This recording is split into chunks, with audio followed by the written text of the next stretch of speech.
नमस्कार दोस्तों, मैं हूं प्रेम पंकज और आप सभी का स्वागत करता हूं मेरे अपने YouTube channel micro study centre में। दोस्तों, मेरा जो क्लासेस चल रहा है वो झारखंड जनरल नॉलेज पे और ये पूरा बेस्ड है जेपीएससी, जेएसएससी और हाई कोर्ट जैसे एग्जामों में पूछे जा रहे सवालों के ऊपर। यहाँ पर मैं सब जो शॉर्ट नोट्स होते हैं उसको बनाकर ईच एंड एवरी टॉपिक को क्लियर कराने की कोशिश कर रहा हूँ। अभी झारखंड में हिस्ट्री का क्लासेस चल रहा है और यहाँ पर हम लोग डायनेस्टी से रिलेटेड पेपर्स को सॉल्व करने का कोशिश कर रहे हैं, ठीक है? तो रक्सल डायनेस्टी आज पढ़ेंगे जो कि पलामू डिस्ट्रिक्ट में रहता था।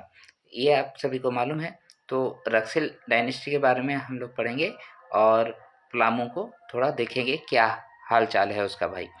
तो सबसे पहले आप थोड़ा-सा मानचित्र में देख लीजिए, ठीक है? मानचित्र क्या है? आपको पता है कि झारखंड का जो मैप है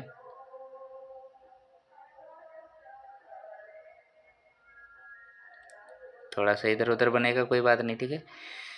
ऐसे ही बना रहा हूँ, चूँकि ज़्यादा टाइम नहीं रहता है तो बहुत अच्छे से बना नहीं पाऊँगा। ओके, ठीक है, कोई बात नहीं। तो यहाँ पर आप जानते हैं जैसे आज के समय में गढ़वा है, गढ़वा के बाद इधर पलामू है, फिर इधर चतरा है और इधर आपका लातेहार भी मिल जाएगा, ठीक है?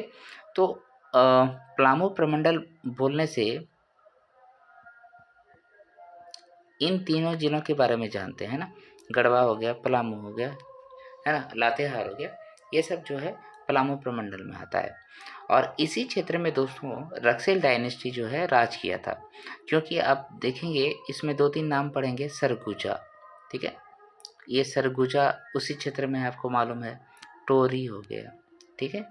टोरी हो गया, लातेहार में है। बरवा हो गया, है ना, ये भी उसी का क्षेत्र में है। उसके बाद रोहतासगढ़ हो गया, ठीक है? तो ये सब हम लोग पढ़ेंगे उधर से, ठीक है? कि रोहतासगढ़ होते हुए रक्सेल आए थे। अब रक्सेल कहाँ पर पहले निवास करते थे ये भी जानना ज़रूरी होता है। तो रक्सेल को माना जाता है कि राजस्थान से आया और राजस्थान से आया और रोहतासगढ़ होते हुए, है ना, रोहतासगढ़ होते हुए ये गढ़वा और पलामू वाले क्षेत्रों में बस गए, ठीक है? उस टाइम यहाँ पर कुछ जनजाति अपना राज राज तो नहीं करते हैं लेकिन निवास करते हैं, ठीक है? बहुत सारी जनजातियाँ होती है, ठीक? वो सारी चीज़ें हम लोग देखेंगे। तो बस मानचित्र में आपको मैंने ये बताने का प्रयास किया कि ये जो इलाका है वो आपका मेरा नॉर्थ वेस्ट वाला इलाका है झारखंड का, ठीक है? उस इलाके में ये रक्सेल डायनेस्टी रहेंगे, ठीक? चलिए देखते हैं इसके बारे में जानकारी लेते हैं।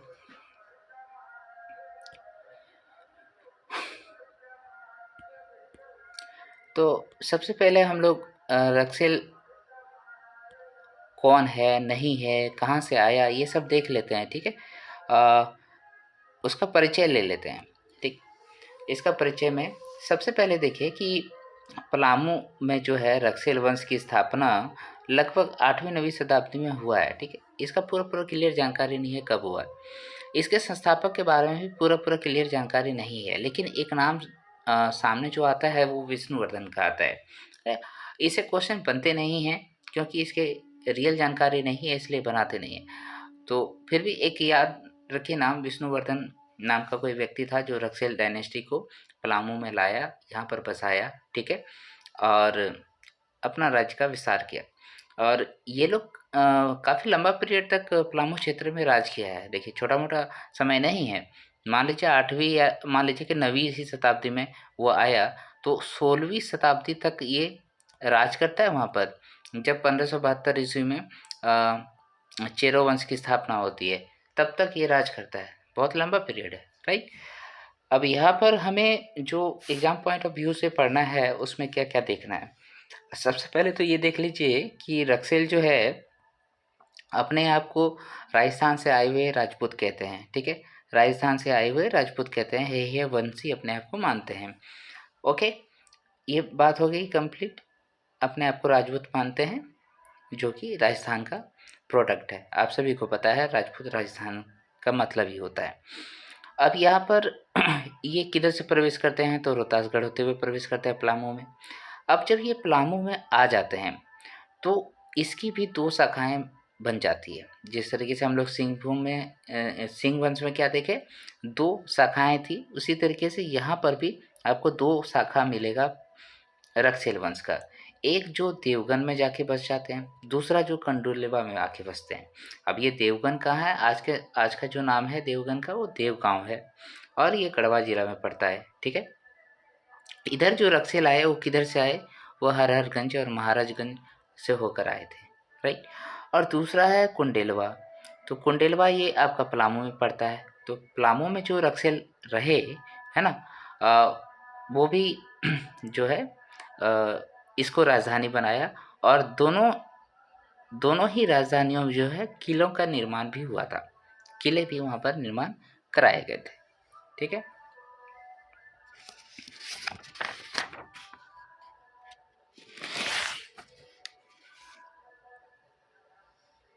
आपको कुछ लोग ये नहीं पूछिएगा कि ये कुंडेलवा किधर से होके आए थे। तो ऐसा माना जाता है ये चतरा होके आए थे। ठीक है, चतरा पांकी होके आए थे। ठीक है, उसको लिखना चाहेंगे तो लिख लीजिए, चतरा पांकी होके आए थे, लेकिन ये सब इम्पोर्टेंट पॉइंट नहीं है। अब इस समय जो यहाँ पर जनजातियाँ थी वो भी बहुत इम्पोर्टेंट है, क्योंकि इन लोगों का जो सामना होगा तो यहाँ पर रह रहे लोगों से ही होगा। तो उनमें कौन कौन सी जनजातियाँ थी। पहली जनजाति थी कोरवा, दूसरी थी गोंड, तीसरी थी पहाड़िया, चौथी थी किसान, और पांचवा जो है खरवार, जो सबसे खतरनाक था। खरवार शुरू से ही लड़ाकू प्रवृत्ति के लोग इसमें रहे हैं। ठीक है, इसमें जो भी शासक भी रहते थे वो काफ़ी मजबूत हुआ करते थे। तो इसका एक शासक का नाम हम लोगों को पढ़ना है, प्रताप धवल।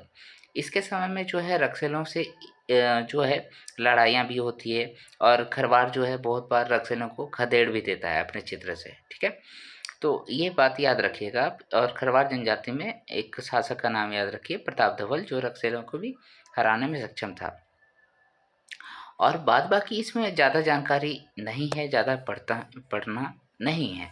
इसके अंतिम राजा जो है उसका नाम आपको याद रखना है। तो रक्सेल डायनेस्टी में जो अंतिम राजा थे उसका नाम बताया जाता है कहीं कहीं मान सिंह, और कहीं कहीं लिखता है इसको राम सिंह। तो दोनों ही नाम में आप याद रखिए, जो भी क्वेश्चंस में ऑप्शन में दिखेंगे उसको हम लोग टिक करेंगे, राइट। और ये हो गया रक्सेल का अंतिम शासक मान सिंह और राम सिंह। इसको किसने मारा था, तो इसको मार दिया इसी के एक नौकर था। ठीक है, नौकर था जी, नौकर था, उसका नाम था भागवत राय। क्या नाम था जी, भागवत राय। तो भागवत राय ने मान सिंह को या फिर राम सिंह जो भी थे उसको मार दिया, और एक नए राजवंश की स्थापना किया जिसका नाम है चेरोवंश। और इसी चेरो वंश के बारे में आगे जाके हम लोग पढ़ेंगे। बहुत सारी जानकारियां हैं इसके, बहुत सारे प्रतापी राजा और बहुत सारी कहानियां हैं। ठीक है, क्योंकि पलामू का किला भी आएगा, उसमें मेदिनी राय भी आएगा जिसके नाम पे आज हम मेदिनी नगर जानते हैं। ठीक है, इन सभी के बारे में चेरो वंश में पढ़ेंगे। अभी रक्सेल में ये देख लेते हैं, ये सारे पॉइंट्स थे इसमें, राइट। अब आगे इसमें हम लोग क्या देख सकते हैं कि रक्सेल जो है अपना राज्य का विस्तार अगर करेगा, है ना, किधर करेगा अपना राज्य का विस्तार, रक्सेल अगर करना चाहता है, ये मान लीजिए वो वाला इलाका है और इस तरीके से है, यहाँ पर झारखंड है ना, तो इस इलाके में वो तो राज करता है। अगर इधर जाएगा तो इधर अभी झारखंड का कोई राजा नहीं मिल रहा है उसको, लेकिन ये अगर दक्षिण की ओर जाना चाहता है या पूर्व की ओर जाना चाहता है तो इधर जो है उसको नागवंशी राजा मिलेगा, है ना, नागवंशी मिलेगा। तो इन नागवंशियों से उसका सामना होगा। तो दो लड़ाइयाँ हमें पढ़नी है, एक पढ़नी है बड़वा की लड़ाई और दूसरा पढ़ना है कौराम्बी की लड़ाई। तो बड़वा की लड़ाई किन राजाओं के बीच में हुआ और कौराम्बी की लड़ाई किन राजाओं के बीच में हुआ, उसका रिजल्ट क्या आया, इतना ही जान लेंगे, काफ़ी है रक्सेल डायनेस्टी को जानने के लिए। ठीक है, तो सबसे पहले हम लोग पढ़ते हैं बड़वा की लड़ाई। तो बड़वा की लड़ाई जो है दोस्तों वो हुआ था, ईयर नहीं पता है, ठीक है, ईयर के बारे में नहीं जानते। वो हुआ था आपका राजा भीमकर्ण और सरगुजा का जो रक्सेल था रक्षिल राजा था उसके बीच में हुआ था। अब ये कब हुआ था इसकी भी कंप्लीट जानकारी नहीं है, लेकिन आप यहाँ पर हम लोग देख सकते हैं कि भीमकर्ण जो थे वो 1095 से 1184 ईस्वी के बीच में राज किया था। तो ये 1110 और 1120 के आसपास में हुआ था, ठीक है, ये लड़ाई, राइट, 1120 के आसपास, 1110 और 1120 के आसपास में हुआ था। तो इस लड़ाई का परिणाम क्या हुआ था, ये क्यों लड़ी गई थी, मैं ये भी बता देता हूँ कि ये जो रक्षेल राजा था यहाँ पर सरगुजा में, वो अपना राज्य का विस्तार करना चाहता था। तो वो क्या किया ना, इसके पास सैनिक बहुत थे, देखिए 12,000 तो घुड़सवार थे, केवल 12,000 घुड़सवार थे। इनको लेकर वो क्या क्या नागवंशी राजा जो था भीमकर्ण, उसके ऊपर हमला कर दिया। तो हमला अपना राज्य में तो कोई राजा करने देगा नहीं, तो इसने क्या किया ना कि बीच में ही इसको रोक लिया, और वो था बरवा का मैदान। इसी बरवा के मैदान में जो है दोनों के बीच में लड़ाई होती है, और इसमें भीमकर्ण जो है रक्षिल के राजा को हरा देते हैं, राइट। और फिर क्या करते हैं, वो पूरा इलाका जो रक्षिल का था उसमें लूटपाट मचाते हैं, और बरवा और टोरी दोनों क्षेत्रों को अपने राज्य में मिला लेते हैं, ठीक है। साथ ही साथ भीमकर्ण को इसमें एक वासुदेव की मूर्ति भी मिलती है, जो कि रक्षिल राज्य में था, है ना, उसकी प्राप्ति इसको होती है। ये भी क्वेश्चन पूछा जाता है, ठीक है। और यहाँ से और एक तो इम्पोर्टेंट बातें बता देता हूँ, चूँकि नागवंश खत्म हो चुका है। तो भीमकर्ण से रिलेटेड क्वेश्चन में क्या है, यह पहला नागवंशी राजा था जिसके नाम पे कर्ण लगा था। दूसरा, इन्होंने भीम सागर बनाया था, ठीक है, भीम सागर बनाया था, भीम सागर, ओके। ये सारी बातें हो गया भीमकर्ण से रिलेटेड, और बाद बाकी नागवंशी वाला वीडियो आप देखेंगे तो वहाँ पर आपको सारी जानकारी मिल जाएगी। अब चलते हैं थोड़ा सा इसके बारे में जानकारी लेते हैं। ये जो आपका कौराम्बे की लड़ाई है, ये नागवंशी राजा छत्रकर्ण थे उसके समय में लड़ी गई थी। ये 1469 से 1496 के बीच में राज किया था, ठीक है। तो यहाँ पर भी रक्षेल का राजा थे, ठीक है, उसको जो है फिर से हार मिली। देखिए छत्रकर्ण जो है विजयी होता है। अब यहाँ पर भी क्या होगा कि विष्णु की मूर्ति जो है छत्रकर्ण को विष्णु की मूर्ति कौराम्बे की लड़ाई से प्राप्त होती है। और कौराम्बे बहुत फेमस जगह है दोस्तों, आप सभी को पता है। झारखंड का हल्दी घाटी बोला जाता है, पहली चीज हल्दी घाटी। और चलिए इससे रिलेटेड और भी बातें आप बताएंगे मुझे, ठीक है। यहाँ विष्णु की मूर्ति कौन सा मंदिर है जहाँ पर स्थापित करता है छत्रकर्ण, ठीक है। और ये थोड़ा सा मैं जानकारी देता हूँ, आपसे पूछा जाता है कि चैतन्य महाप्रभु जो है झारखंड कब आए थे, है ना, किस समय आए थे। तो ये देखिए लगभग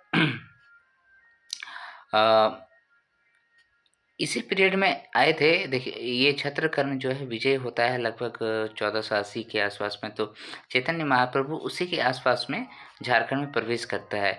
और किस लिए प्रवेश करता है, ये जो मूर्ति है इसकी विवेचना लोगों ने जो सुनाई समाज में, उसको सुनकर चैतन्य महाप्रभु काफ़ी प्रभावित होते हैं और दर्शन करने के लिए वहाँ आ जाते हैं। चैतन्य महाप्रभु जो है बहुत सारे काम करते हैं, वो संथाल परगना में भी कई सारे हेल्पिंग सेंटर जो होता है ना, अपना वैष्णव मत को फैलाने के लिए बहुत सारे काम भी किए हैं वहाँ पर। इधर भी करते हैं, राइट, इधर भी करते हैं। तो चैतन्य महाप्रभु जी से ये भी एक क्वेश्चन पूछा जाता है कि चैतन्य महाप्रभु किनके समय, किस नागवंशी राजा के समय झारखंड में प्रवेश किए थे, तो छत्रकर्ण के पहले, ठीक है। और इसके बारे में बहुत ज़्यादा जानकारी आपको नहीं लेनी है, आप इस वीडियो को यहीं पर समाप्त कर सकते हैं, ठीक है। इससे ज़्यादा जानकारी आपको नहीं चाहिए। और भी जो शासक हुए हैं और जो भी वंशज हुए हैं, मैं उन सब की एक एक वीडियो बना के डालते जाऊंगा, आप देखते जाइए। आपका ये जब वंशज के बारे में जानकारी सारी हो जाएगी ना, तो आगे हिस्ट्री पढ़ने में थोड़ा अच्छा लगेगा, मज़ा आएगा।